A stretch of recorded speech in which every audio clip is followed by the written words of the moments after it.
Disclaimer, I wanted to apologize if you felt that I may have misled you in part one.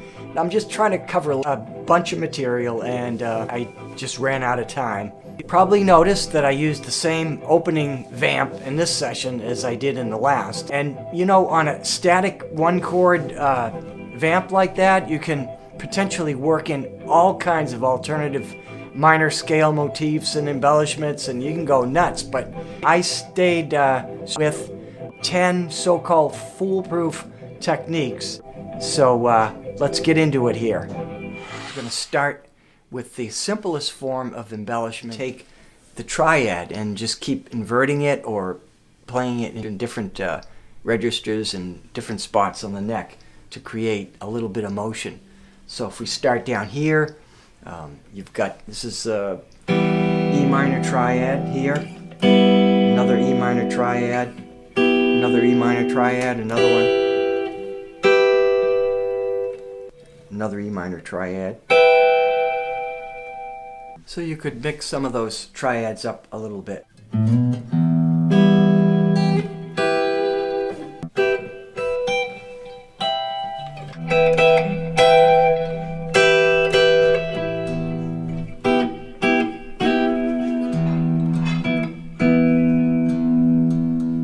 The second type of embellishment would be to add the D, which is a flatted seventh of E minor.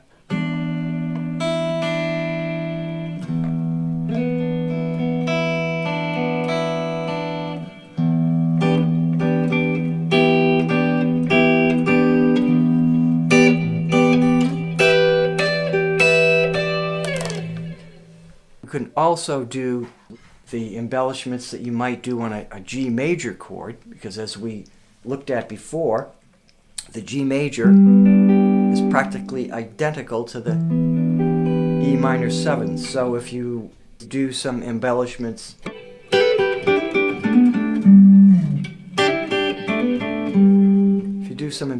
off a G, that will work with the E under it.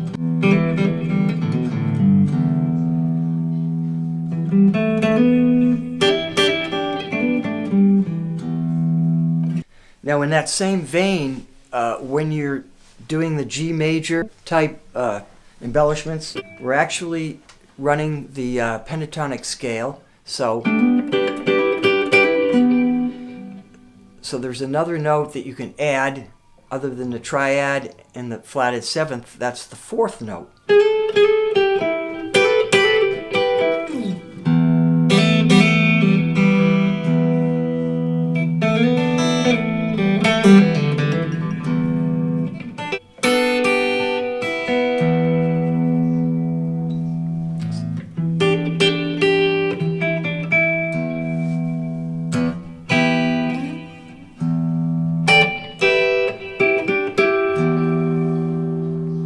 fifth embellishment you could always use are octaves.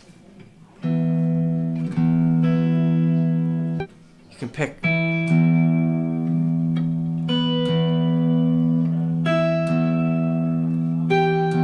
any of the chord tones, as well as the pentatonic scale.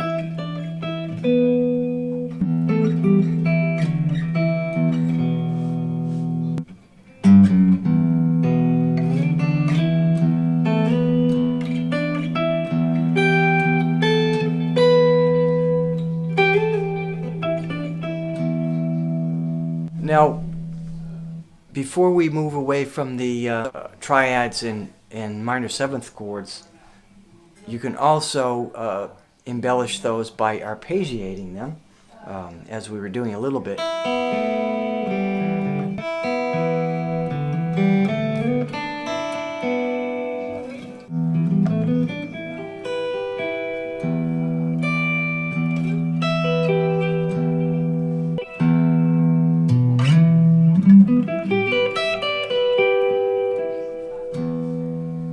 Whether it be an arpeggio of a minor seventh or the minor triad. Back to number 6. Number 6 are fourths, intervals of fourths, which give it a little bit kind of a jazzy sound, I guess.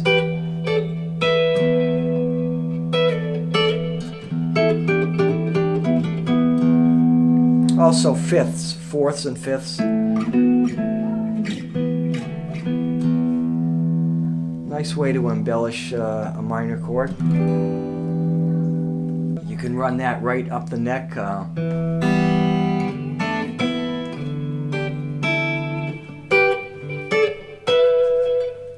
And you can also run those fourths a little fuller with 3 strings.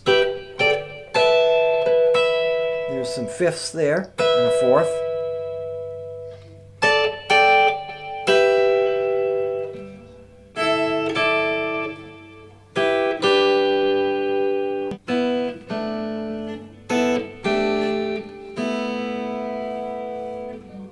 A seventh type of embellishment you can do is just by combining some of the pentatonic or arpeggios with bends or slides, as we were actually just sliding around there. And if you're quick enough, you can always slide into a triad or a single note or what have you, half step below. Just don't linger on that too much. Same with octaves or fourths.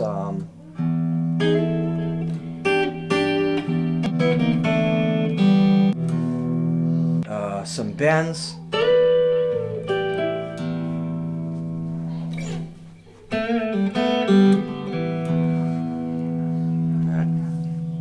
Most common rock bends will work, typically.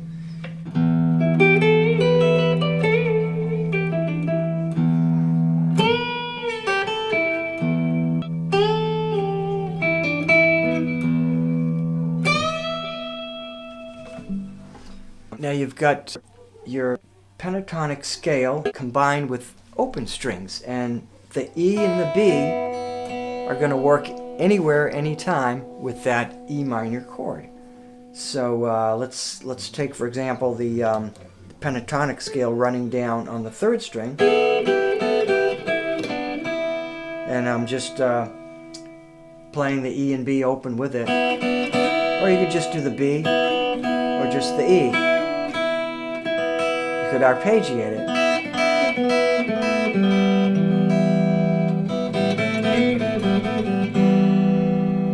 Number 9 would be like a blues variation, and just get off of that blue note quickly enough so it doesn't potentially collide with something else. But typically, our ear is so used to the blues scale. It's so pervasive that you can fit it in many times, even though that is not in the scale at the moment.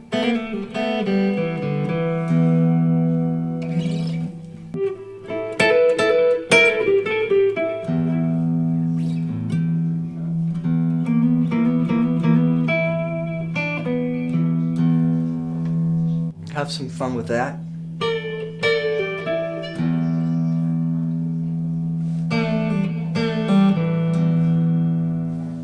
Then, last but not least, number 10 would be harmonics. In this case, since we're in E, you can take advantage of the natural harmonics at the 12th fret and the 7th fret. Those both spell out type of E minor chord. E minor 11. Now, if you wanted to break them up as an arpeggio,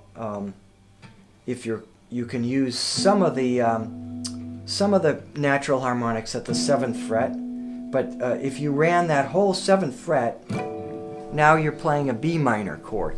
So you want to stay away from the whole thing there unless you know it's going to fit with the key. You can pick apart some of the notes.